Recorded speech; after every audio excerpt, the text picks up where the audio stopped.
Hello दोस्तों, जय श्री राधे सभी को। और सभी माताओं को हर छठ की बहुत बहुत शुभकामनाएं। जैसे कि सभी को पता है कि कल है हर छठ का पर्व और आज है 13 अगस्त और कल 14 तारीख को हर छठ का त्यौहार पड़ रहा है।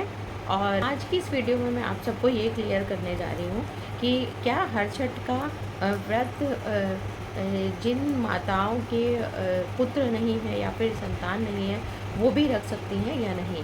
तो बने रहिए मेरी वीडियो पे और समझने की कोशिश कीजिए मैं क्या बोलने जा रही हूँ, क्या समझाने जा रही हूँ, और आप सभी को क्लियर हो जाएगा। एंड तक मेरी वीडियो देखिएगा और सुनिएगा मेरी बात को और समझिएगा ज़रूर। तो मेरा मानना ये है, मैं अपने मत के अनुसार बता रही हूँ आप सबको कि ये हर छठ का जो व्रत है वो संतान के लिए रखा जाता है। और किसी भी माता के लिए उसकी संतान, चाहे वो पुत्र हो चाहे वो पुत्री हो, दोनों ही संतान उतनी ही महत्व रखती है, बराबर महत्व रखती है। तो जो जो भी व्रत हैं, हर छठ ही नहीं, जो भी व्रत हैं जिनमें लोग कहते हैं कि ये पुत्र के लिए है, तो मुझे मेरे मतानुसार मैं बोल रही हूँ कि मुझे वो बात समझ नहीं आती है। क्योंकि आप किसी भी माता के दिल से पूछिए, उसके लिए उसकी सारी संतान बराबर होती हैं, सारी संतान एक जैसी होती हैं और वो सबसे बराबर प्रेम करती है। तो कोई भी माता अपने पुत्र के लिए व्रत रखेगी और अपनी पुत्री के लिए व्रत नहीं रखेगी, ऐसा नहीं हो सकता। आप किसी भी माता से पूछिए। तो मेरे हिसाब से ये चीज़ गलत है जो लोग बोलते हैं कि पुत्र के लिए व्रत है।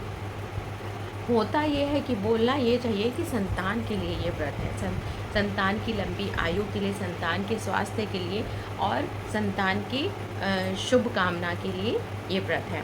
तो मेरे हिसाब से हर छठ का व्रत भी हर वो माता रख सकती है जिनके पुत्र हो अथवा पुत्री हो, कुछ भी हो, हर वो माता को रखना चाहिए मेरे हिसाब से। और बल्कि मैं तो ये भी कहती हूँ कि जिन माताओं को संतान नहीं है वो भी छठी मैया से प्रार्थना करें और छठी मैया का व्रत रखें और छठी मैया से मनोकामना मांगे, अपनी झोली फैला के छठी मैया के सामने मांगे, तो छठी मैया उनकी मनोकामना ज़रूर पूरी करेंगी। तो ये भ्रांति अपने दिमाग से निकाल दीजिए कि जो ये व्रत है या और भी कोई व्रत है वो पुत्र के लिए है। वो सारे व्रत जो लोग बोलते हैं पुत्र के लिए, वो आपकी संतान के लिए होता है।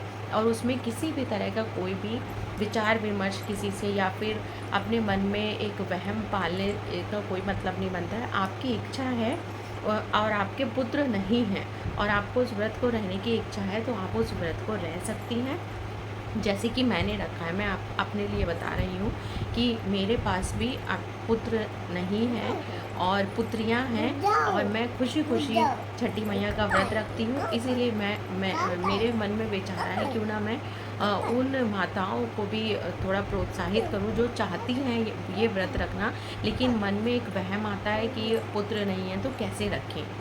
बात पुत्र की नहीं है, बात आपकी संतान की है। आपके जो भी संतान है, आप उसके स्वास्थ्य के लिए, उसकी लंबी आयु के लिए, उसके अच्छे अच्छे भविष्य की कामना के लिए ये व्रत रख सकती हैं।